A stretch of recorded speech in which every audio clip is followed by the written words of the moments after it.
Ekonomika internasional adalah cabang ilmu ekonomi yang mempelajari segala sesuatu mengenai hubungan ekonomi antar negara. Dengan kata lain, ekonomi internasional membahas mengenai dampak aktivitas ekonomi terkait dengan perbedaan sumber daya produktif antar negara dan preferensi konsumen, serta institusi yang mempengaruhi aktivitas ekonomi tersebut. Bagaimana barang-barang buatan luar negeri bisa tersedia di pasar domestik? Dan sebaliknya, bagaimana barang-barang domestik bisa tersedia di pasar luar negeri? Ketersediaan barang-barang tersebut berkat adanya perdagangan internasional. Importir domestik membeli barang-barang luar negeri, sementara eksportir menjual barang-barang domestik ke luar negeri. Tuntutan konsumen domestik dan motivasi pengusaha importir untuk mendapatkan keuntungan menyebabkan barang-barang luar negeri tersedia di pasar domestik.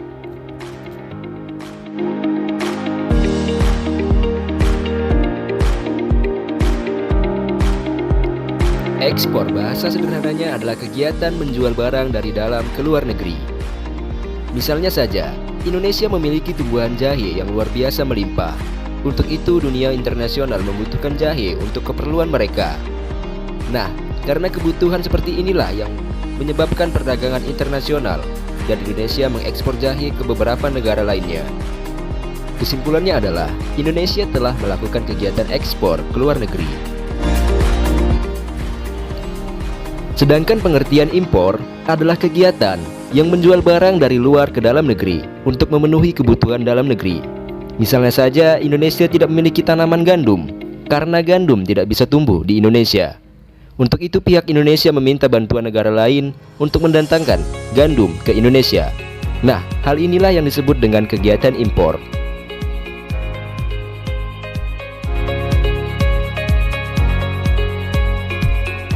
Tujuan dari ekspor itu sendiri adalah mengendalikan harga produk ekspor dalam negeri, menciptakan iklim usaha yang kondusif, dan menjaga kestabilan kurs valuta asing.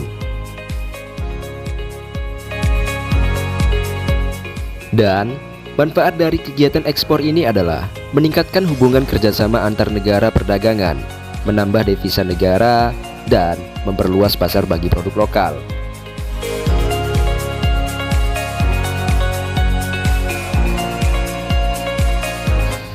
Adapun tujuan impor adalah mengurangi keluarnya devisa ke luar negeri, memenuhi kebutuhan dalam negeri, dan mendapatkan teknologi terbaru.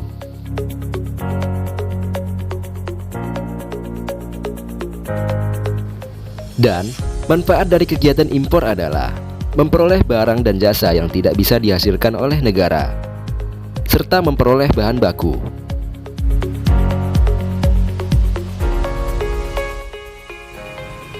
Harga barang impor sering dinyatakan dalam mata uang asing, biasanya dolar. Bagaimana bisa dolar tersedia di pasaran domestik? Ini berkat terdapatnya transaksi keuangan internasional atau international finance. Salah satu sumber transaksi keuangan adalah aktivitas ekspor dan impor. Dari kegiatan ekspor-impor ini, kita akan mendapatkan pembayaran dalam bentuk mata uang asing atau devisa jika nilai ekspor lebih besar daripada nilai impor. Itulah yang dikatakan surplus perdagangan. Sebaliknya, jika nilai impor lebih kecil dibanding nilai ekspor, dikatakan defisit perdagangan. Transaksi aset keuangan antara penduduk domestik dan penduduk luar negeri juga menyebabkan tersedianya mata uang asing di domestik. Transaksi aset finansial ini dapat berupa saham, obligasi, investasi langsung, dan transaksi mata uang asing.